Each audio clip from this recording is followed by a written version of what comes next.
여러분 한 주일 동안 안녕하셨습니까? 저희 방송에 오신 것을 다시 한번 환영합니다. 오늘은 그리스도인들이 가장 많이 사용하는 단어에 대해서 한번 생각해 볼까 합니다. 우리가 많이 사용하는 단어 가운데 하나는 은혜입니다. 은혜에 대한 단어. 이 은혜는 얼마나 중요한 단어입니까? 또한 사도 바울이 이 서신을 쓸 때 가장 많이 사용한 단어이기도 합니다. 헬라말로 카리스 단어. 은혜란 무슨 뜻일까요? 여러분, 헬라말에서 이 카리스라고 하는 그런 단어를 무슨 뜻으로 썼을까요? 은혜란 무슨 의미일까요? 우리는 은혜로 구원을 얻었다고 말들을 합니다. 하나님께서 자격이 없는 죄인들을 불쌍하게 여기시고 예수를 믿기만 하면 그저 용서해 주신다는 의미가 은혜일까요? 할 수 없는 죄인들을 크신 사랑으로 그저 봐주시고 눈을 감아주시는, 그저 용납해 주시는 사랑을 가리켜서 우리가 은혜라고 말하는 것일까요? 우리는 흔히 이렇게 말합니다. 성경에 있는 말씀을 인용하는 것이죠. 우리는 은혜 아래 있다고 말합니다. 그래서 정죄 아래 있지 않다고 말을 하죠. 우린 은혜 아래 있으니 정죄받지 않는다. 심판에 가지 않는다. 그런데 문제는 은혜 아래 있다고 믿는 많은 그리스도인들이 올바른 생활을 살고 있지 않으면서도 자기는 구원을 받은 상태에 있다고 자신하면서 나는 은혜로 구원받았다고 말하기 때문에 주위에 보는 많은 사람들의 눈살을 찌푸리게 만드는 것입니다. 자, 그렇다면 우리가 은혜 아래 있다는 뜻이 과연 무슨 뜻일까요? 이 말씀을 우리가 어떻게 이해해야 합니까? 오늘날 그리스도인들이 가장 많이 사용하고 있는 단어 은혜, 과연 무슨 뜻일까요? 오늘은 이 중요한 문제에 대해서 함께 연구해 보도록 하겠습니다. 미국 남북 전쟁 당시에 그만 보초를 서다가 졸았던 한 병사가 있었습니다. 그가 졸다가 발각되었습니다. 그래서 전시기 때문에 이제 급히 이렇게 재판을 한 다음에 사형 선고를 받았습니다. 왜냐하면 한 명의 보초가 잠을 들어서 외적이 침입해 들어오면 그만 그 전체 병사들이, 그 전체 부대가 다 죽는 것입니다. 그래서 엄중히 그 책임을 묻기 위해서 그만 사형을 선고했습니다.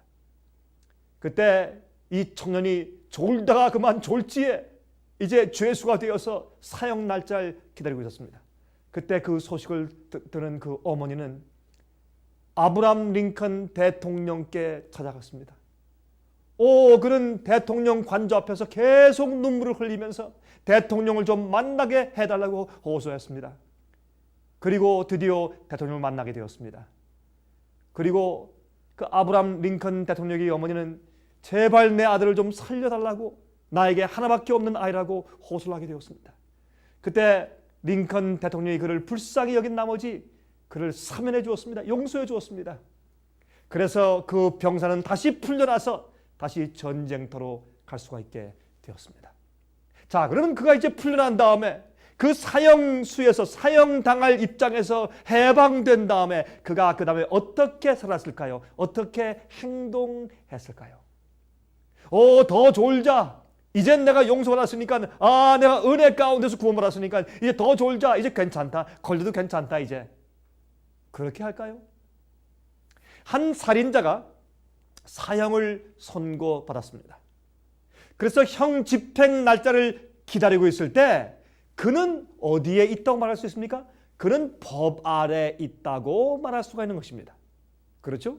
그래서 그는 지금 사형을 언도받고 나서 지금 이 사형 집행 날짜를 감옥 속에서 기다리고 있기 때문에 그러한 사람을 우리가 법 아래 있다, 아니면 정죄 아래 있다고 말하는 것입니다. 성경에서 우리가 정죄 아래 있다는 것은 그런 뜻입니다. 용서받지 못한 상태를 말하는 것이죠. 그래서 그 죄수는 죄책감과 정죄 아래에 있는 것입니다. 여러분, 아까 이야기한 그 병사를 말이죠. 대통령이 용서하고 사면해 주었습니다. 그때 그는 더 이상 법 아래 있지 않고 은혜 아래 있는 것입니다. 대통령이 나를 용서하고 사면해 주었습니다. 나는 더 이상 정죄에 있지 않습니까? 정죄에 있지 않습니다. 나는 더 이상 이제 사형 날짜를 기다리고 살 필요가 없습니다. 왜요? 은혜 아래 있기 때문에, 용서받고 사면받았기 때문에 법이 더 이상 정죄하거나 나를 구속할 수 없습니다. 여러분, 지금 감옥에서 나올 때 어떤 다른 군인이, 경찰이 그를 막을 수가 없는 것입니다. 여러분, 그렇다고 해서 여러분, 그 병사가 아니면 살인죄를 범하고 들어가 있다가 용서를 받은 그 죄수가 있다고 하면, 그 죄수가 그렇다고 이제 나온 다음에 이제부터 내가 용서받았으니까, 사면받았으니까, 은혜 가운데 있으니까, 정죄 아래 있지 않으니까, 법 아래 있지 않으니까 내가 뭐 마음대로 법을 어기고 살아도 좋다라고 생각을 하겠습니까? 아니죠. 얼마나 감사한가. 내가 다시는 그런 짓을 하지 말아야지. 내가 더 잘 순종해야지. 더 잘 법을 순종한 마음이 생기지 않겠습니까? 그 용서가 너무나 고마워서 이제 법을 더 존중할 마음이 생겼지 않겠습니까? 졸다가 붙잡혔던 그 병사는 대통령에게 사면받은 다음에 이제 너무나 고맙고 감사해서 내 목숨을 다해서 내가 전쟁에서 싸우겠다고, 이젠 졸지 않고 열심히 보초를 서겠다고, 그런 마음을 가지고 사는 것이 아니겠습니까? 더 이상 정죄 아래 있지 않다는 것은, 은혜 아래 있다는 것은 바로 그러한 마음을 말하는 것입니다. 그런 경험을 얘기하는 것입니다. 여러분, 그리스도인 신앙생활에 있어서 기본적인 문제이지만은 많은 경우 이해가 부족한 문제가 바로 이 은혜에 대한 문제인 것입니다. 여러분, 이 은혜가 무엇일까요? 은혜가 무엇입니까? 사람들은 은혜로 구원받았다고 말합니다. 하나님의 은혜가 크시다고 말합니다. 다 하나님의 은혜라고 말합니다. 여러분, 은혜가 과연 무슨 뜻일까요? 물론 은혜란 받을 가치가 없는 인간에게 베푸시는 하나님의 자비의 뜻을 내포하고 있는 것이 사실이 옳시다. 하지만 그보다 훨씬 더 깊은 의미가 그 속에 들어있는 것입니다. 은혜란 하나님께서 부족한 사람들을 단지 봐주시는 그러한 의미 이상의 것입니다. 성경적으로 은혜란 무엇을 의미하는지 한번 성경을 펴서 같이 살펴보도록 하겠습니다. 에베소 2장 8절과 9절을 보면 다음과 같은 말씀이 기록되어 있습니다. 에베소 2장을 제가 펴서 읽겠습니다. 에베소 2장 8절과 9절입니다. 너희가 그 은혜를 인하여 믿음으로 말미암아 구원을 얻었나니 이것이 너희에게서 난 것이 아니요 하나님의 선물이라. 행위에서 난 것이 아니니 이는 누구든지 자랑치 못하게 함이니라. 우리가 은혜를 받아서 구원받았다는 것은 그 모든 공로와 우리의 공로와 행위에 그 구원받은 크레딧이 있는 것이 아니죠. 우리를 구원한 모든 공로와 이 능력이 우리의 행함이나 우리의 공로와 우리가 한 업적에 있는 것이 아니라 그 말입니다. 주님의 은혜라고 말이죠. 그런데 사도 바울은 말이죠, 우리 구원은 하나님의 전적인 은혜로 말미암은 것이라고 말합니다. 그런데 그 받는 방법이 믿음을 통해서 받는다 그랬습니다. 우리의 행함이나 우리 업적을 통해서 아니라 우리가 구원을 받는 것은 주님의 선물이기 때문에, 십자가의 보혈의 은혜의 선물이기 때문에 우리가 그 은혜로 구원을 받는 것인데 어떻게 받는 것인가? 우리의 믿음이란 통로를 통해서 구원을 받는다. 그렇게 지금 사도 바울이 설명하는 것입니다. 믿음은 단지 동의나 이해 정도의 수준이 여러분 아닙니다. 믿음은 단지 동의하거나 그렇구나, 그렇다, 내가 그걸 받아들인다는 우리 지성적인 동의나 이해 정도의 수준이 아닙니다. 믿음은 온 몸과 마음과 뜻을 다해서 하나님을 사랑하고 따르는 행위를 전부 포함합니다. 내 성의 전체를 말하는 것입니다. 내가 믿는다는 것은 내 마음과 뜻과 정성과 내 힘과 목숨과 모든 것을 다해서 주님을 사랑하고 따르는 그 모든 행위 자체를, 내 생애 자체를 우리가 믿음이라고 말할 수가 있는 것입니다. 믿음이란 하나님의 사랑에 대한 우리의 반응입니다. 여러분 아십니까?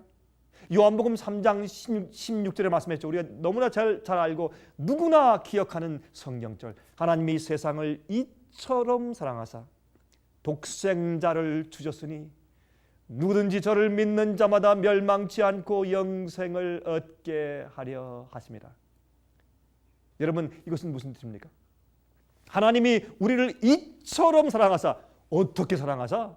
독생자를 주어서 우리의 죄를 위해서 희생될 그런 지점에 갈 때까지 완전히 내어주시는 그런 사랑을 우리에게 보이셨단 말입니다. 우리를 그처럼 사랑하사 독생자를 보내시기까지 사랑하사, 그러므로 우리가 그 사랑을 볼 때 너무나 감격하고 감동해서 우리가 하나님을 온 마음을 다해서 사랑하고 섬길 마음이 생기는 것이 아니겠습니까? 그것이 믿음이 아닙니까? 하나님이 세상을 이처럼 사랑하사 독생자를 주셨으니 이는 누구든지 저를 어떻게 해요? 믿는 자마다. 믿음은 하나님이 우리를 얼마나 사랑하시고 우리를 축복하시는가 하는 것을 이해하고 감동을 받은 다음에 우리에게서 생겨나는 반응이 바로 믿음인 것입니다. 바울은 에베소 2장에서 우리의 구원 문제에 있어서 가장 중요한 초점은 하나님의 은혜라고 말합니다. 그러므로 우리가 믿는 것은 하나님의 사랑과 은혜를 이해했기 때문에 믿는 것입니다. 구원은 하나님의 선물인 것입니다. 인간의 행위를 자랑하지 못하게 은혜를 그는 강조합니다. 그렇다고 인간의 선한 행실이나 순종이 필요 없단 말입니까? 은혜를 받았으니까 더 이상 필요 없습니까? 아닙니다. 하나님의 은혜가 인간을 순종하여 착한 행실을 할 수 있게 힘을 주고 능력을 준단 말입니다. 성령께서 우리 속에 들어와서 내 속에서 내적으로 역사하시는 것을 바울은 바로 은혜라고, 하나님의 은혜라고 설명을 한 것입니다. 에베소 2장 8절부터 10절 읽겠습니다. 에베소 2장입니다. 8절부터 10절까지 다음과 같은 말씀이 있습니다. 너희가 그 은혜를 인하여 믿음으로 말미암아 구원을 얻었나니 이것이 너에게 난 것이 아니요 하나님의 선물이라. 행위에서 난 것이 아니니 이는 누구든지 자랑치 못하게 함이니라. 우리는 그의 만드신 바라 그리스도 예수 안에서 선한 일을 위하여 지으심을 받은 자리, 이 일은 하나님이 전에 예비하사 우리로 그 가운데서 행하게 하려 하심이니라. 주님께서 우리를 은혜로 구원하시고 은혜로 재창조해 주신 것은 우리가 하나님 안에서 다시 살고 주님을 위해서 그 안에서 살게 하려 하심이라 했어요. 자, 그러면 에베소서가 말하는 은혜는 무슨 뜻입니까? 여러분, 사도 바울의 은혜에 대한 개념이 무엇인 줄 아십니까? 여러분, 에베소 2장 1절부터 7절을 읽으면 그 말씀이 이해가 됩니다. 우리 한번 읽어보도록 하겠습니다. 에베소서 2장 1절부터 7절을 우리 읽은 말씀이지만 우리 다시 2장 1절부터 7절 가운데 있는 말씀을 우리 다시 한번 보도록 하겠습니다.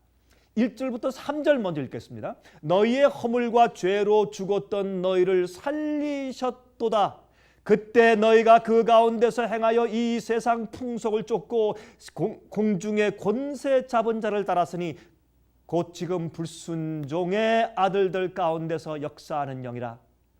전에는 우리도 다 그 가운데서 우리 육체의 욕심을 따라 지내며 육체와 마음에 원하는 것을 하여 다른 이들과 같이 본질상 진노의 자녀였더니. 여러분, 여기에 지금 이 서론 가운데 무슨 말씀입니까? 2장의 서론 가운데 우린 다 옛날에 마귀의 종이었다. 옛생에 우린 다 그렇게 죄에게 팔렸던 그런 종이었다. 그런 데서 우리가 살았다. 그렇게 설명합니다. 거듭난 그리스도인들이 과거에는 죄 가운데서 영적으로 죽은 상태에 있었다는 것을 설명합니다. 그리스도인들이 옛날에 거듭나기 전에, 구원받기 전에 옛날 악한 생활 가운데 옛생에 빠져 살았던 것을 지금 설명하는 것입니다. 그리고 항상 육체의 욕심을 따라서 죄만 지으면서 살았던 상태라고 그렇게 설명하는 것입니다. 그 다음에 우리 4절부터 7절 보십시다. 에베소 2장 4절 7절 보십시다. 4절부터 7절까지 보십시다. 긍휼에 풍성하신 하나님이 우리를 사랑하신 그 큰 사랑을 인하여 허물로 죽은 우리를 그리스도와 함께 살리셨고 괄호하고 너희가 은혜로 구원을 얻은 것이니라 그랬어요. 또 함께 일으키사 그리스도 예수 안에서 함께 하늘에 앉히시니 이는 그리스도 예수 안에서 우리에게 자비하심으로써 그 은혜의 지극히 풍성함을 오는 여러 세대에 나타내려 하심이니라 그랬어요. 여기서 지금 바울이 은혜를 어떻게 설명하고 있습니까? 우리 그리스도인들은 거듭나기 전에, 구원받기 전에 과거에 우리 옛사람은 죽었다. 죄만 짓고 살고 우리 죄의 욕심대로 사는 그런 생을 살았다고 얘기합니다. 거기에서 무엇으로? 하나님의 은혜로 구원받았는데 그것을 뭐라고 설명해요? 죽은 가운데서 다시 부활해 살았다 그 말이에요. 은혜는 그래서 가로했죠. 가로해서 그래서 우리는 은혜로 말미암아 구원 얻은 것이라고 설명했죠. 그것이 은혜예요. 우리가 과거 생에서 죄에 대해서 죽었을 때 하나님이 크신 사랑을 베푸시고 우리가 바라볼 때 주님의 사랑을 깨닫고 너무 감격해서 우리가 과거 생에 죽은 생에서 박차고 일어나 성령의 능력으로 거듭나고 구원받는 경험을 하고 우리가 사랑의 반응을 보이는 것입니다. 나를 위해 십자가에 돌아가신 예수님을 위해서 살고 주께서 하라고 명하신 모든 명령과 말씀과 진리를 따라 살기로 내가 결심하고 그대로 따라가는 것입니다. 이젠 죽음에서 생명으로, 무덤에서 부활로 일어났습니다. 이것이 바로 바울이 설명하는 은혜의 경험인 것입니다. 은혜는 하나님께서 우리를 구원하시는 능력을 말하는 것입니다. 은혜는 그저 하나님께서 우리를 봐주시는 것만 말하는 것이 아니라 은혜란 단어 가운데는 하나님께서 우리를 죄를 용서하시는 것뿐만 아니라 우리를 죄의 힘에서부터 해방시켜서 의롭게 살 수 있도록 구원하시는 주님의 구원의 능력을 포함하고 성령의 내적인 역사를 포함하는 그런 단어가 바로 은혜인 것입니다. 여러분 5절에 설명이 되어 있죠. 은혜는 부활의 능력입니다. 죄에서 용서뿐만이 아니라 해방시키는 능력이 있습니다. 하나님은 용서해 주시고 끝나는 것이 아닙니다. 죄의 힘에서 해방시키시고 죄의 사슬에서 해방시키십니다. 죄의 습관과 노예에서 해방시키시는 것입니다. 여러분 에베소서 1장 19절과 20절 기억하십니까? 그의 힘의 강력으로 역사하심을 따라 믿는 우리에게 베푸신 능력의 지극히 크심이 어떤 것을 너희로 알게 하시기를 구하노라. 그 능력이 그리스도 안에서 역사하사 죽은 자들 가운데서 다시 살리시고 하늘에서 자기의 보좌 오른편에, 하늘에서 자기의 오른편에 앉히사 그랬어요. 여러분들이요, 주님의 능력은 우리를 용서하실 뿐만 아니라 우리를 영적으로 죽음에서 부활시키시고 의를 위해 살게 하시고 주님의 종이 되게 하시고, 그렇죠? 그 다음에 우리가 하나님의 뜻대로 주의 계명을 지키며 사는 자로 만드시는 것입니다. 여러분들은 어떤 문제를 가지고 있습니까? 하나님의 능력에 하나님 앞에 여러분이 내놓고 굴복해야 할 어떤 문제가 있습니까? 여러분의 좌절이 무엇입니까? 어떤 것이 여러분의 생활 가운데 가장 낙심스러운 것입니까? 여러분들은 어떤 죄의 습관을 가지고 있습니까? 무엇이 여러분 생애 가운데 지금 양심을 괴롭히고 있습니까? 어떤 문제가 여러분을 계속 넘어뜨리고 죄 짓게 하는 것입니까? 여러분들은 매일매일 하나님의 은혜를 받아야 합니다. 하나님은 창조의 하나님이십니다. 말씀으로 세상을 창조했습니다. 여러분이 성경 말씀을 펴서 우리가 연구하고 읽고 명상하면 이 말씀은 창조의 능력이 있습니다. 하나님께서 세상을 창조하실 때 말씀으로 창조했죠. 마찬가지입니다. 이 말씀을 믿을 때 그 말씀은 내 속에서 새로운 사람을 창조하는 것입니다. 새로운 마음을 창조해 주십니다. 그래서 다윗은 시편 51장 10절에 말씀했습니다. 하나님이여 내 속에 정한 마음을 창조하시고 내 안에 정직한 영을 새롭게 하옵소서. 여러분들은 그런 마음이 없습니까? 여러분들은 지금 주 앞에 나와서 주님이시여 내 마음에 새로운 영을 창조해 주시고 나를 죄의 힘에서 해방시켜 달라고, 이 죄의 문제와 이런 생활의 어려움에서 나를 해방해 달라고, 주님이시여 내가 은혜를 베풀어 달라고 주 앞에 기도할 마음이 없습니까? 지금 여러분 그리스도인처럼 살려면 마음이 그리스도인으로서 먼저 변해야 되지 않겠습니까? 다시 태어나야 되는 것입니다. 그렇죠? 양이 죽은 동물 시체를 맛있겠다고 생각하겠습니까? 여러분 양들이 말이죠, 이렇게 초장을 지나가다가 죽은 동물이 있으면 침을 줄줄 흘리면서 그 참 맛있겠다 그렇게 합니까? 안 합니다. 왜요? 양이니까요. 여러분 양들이 서로 으르렁거리면서 이빨 내놓고 싸우는 것을 보셨습니까? 안 합니다. 왜 안 합니까? 여러분 양들은 하루 종일 풀만 뜯어 먹으면서 삽니다. 왜요? 양이니까, 양으로 태어났으니까. 마찬가지입니다. 많은 그리스도인들은 말이죠, 옛날과 똑같은 마음을 여전히 가지고 있습니다. 변화되지 않은 마음을 그대로 가지고 있고 거룩한 삶을 살려고 애쓰지만 되지 않는 것입니다. 왜? 아직도 진심으로 거듭난 경험이 없어요. 자기의 욕심과 육정을 그대로 가지고 사는 것입니다. 옛생을 그냥 살고 있는 것입니다. 예수만 믿지, 머리로만 동의하지 마음 가운데 진실로 거듭난 은혜의 경험이 없어요. 은혜는 우리를 변화시키는 주님의 능력이기 때문에 말이죠.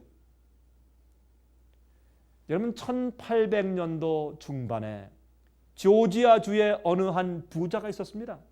그가 이제 흑인 노예 시장에 가서 보았더니 거기 한 노예가 있는데 바람들은 소리를 지르고 있으면서 아주 나는 당신을 위해서 절대 일하지 않습니다라고 반항적으로 소리 지르는 그런 한 흑인이 있었습니다.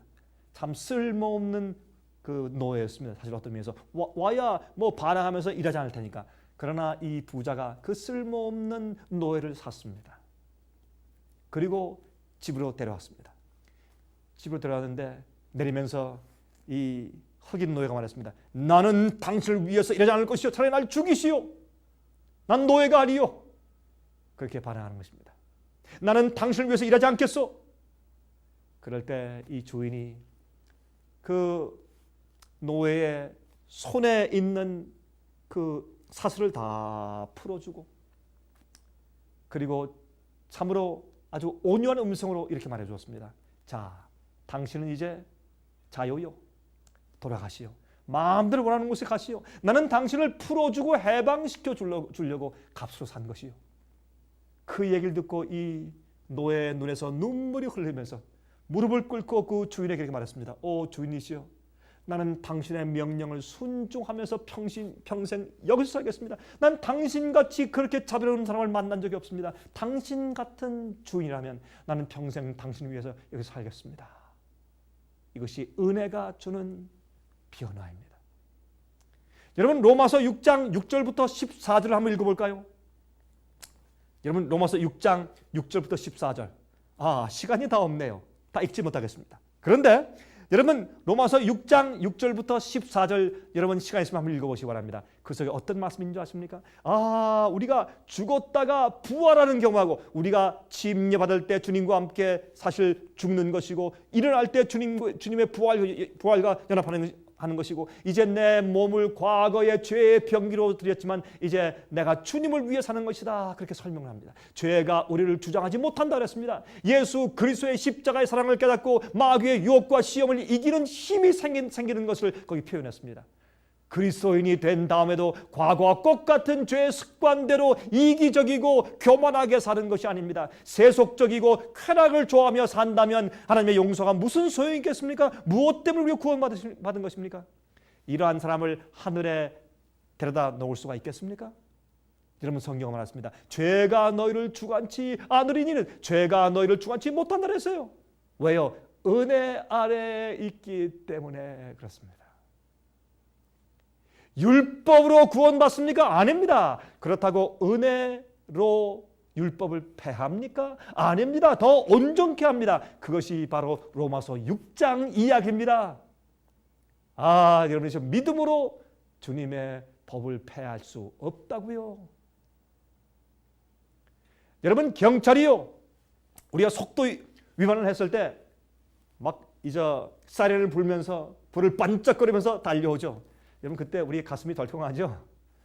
그때 경찰에 왔을 때 한 번만 봐달라고 우리가 그렇게 조릅니다.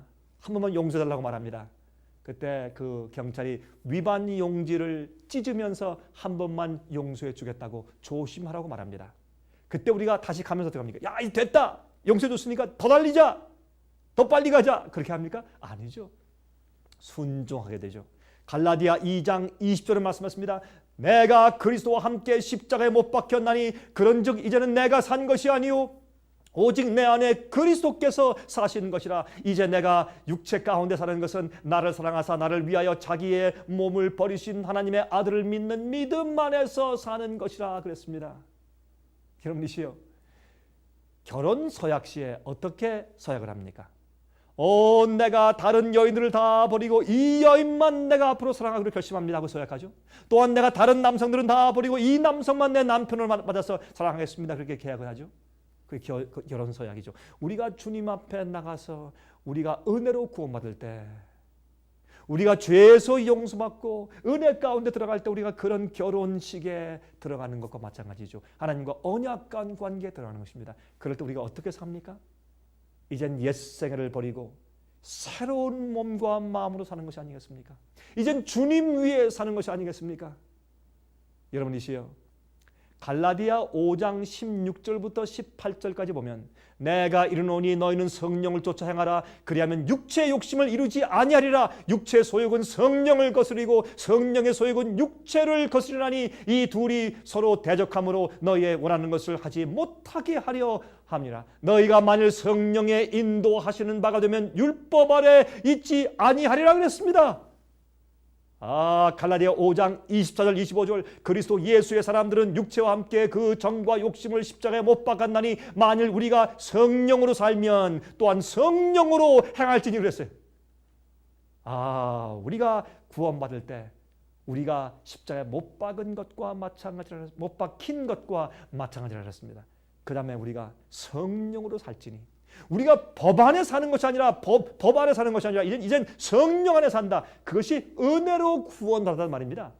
더 이상 법 아래 있지 않고 은혜에 있다. 은혜에 있다. 이것을 갈라디아서인 말이죠. 사도 바울이 설명하기를 우리가 더 이상 법 아래 있지 않고 우리가 은혜 가운데 산다. 다시 말해서 그것은 우리가 하나님의 구원하시는 능력 가운데 산다. 하나님의 율법을 지키며 산다. 그렇게 설명을 해준 것이에요. 여러분이시여, 여러분들도 이런 승리 경험을 할 수 있고 매일매일 그런 구원의 성령의 능력, 은혜를 받을 수가 있습니다. 여러분, 앞으로 오는 한 주 동안 은혜 가운데 사십시오. 능력을 받으십시오. 그리고 저희 사무실에 전화하십시오. 그리고 필요한 것들 주문하십시오. 월간지를 신청하십시오. 탭을 신청하십시오. CD와 DVD를 신청하십시오. 은혜의 풍년을 받으십시오. 자, 다음 시간 다시 뵙겠습니다. 안녕히 계십시오.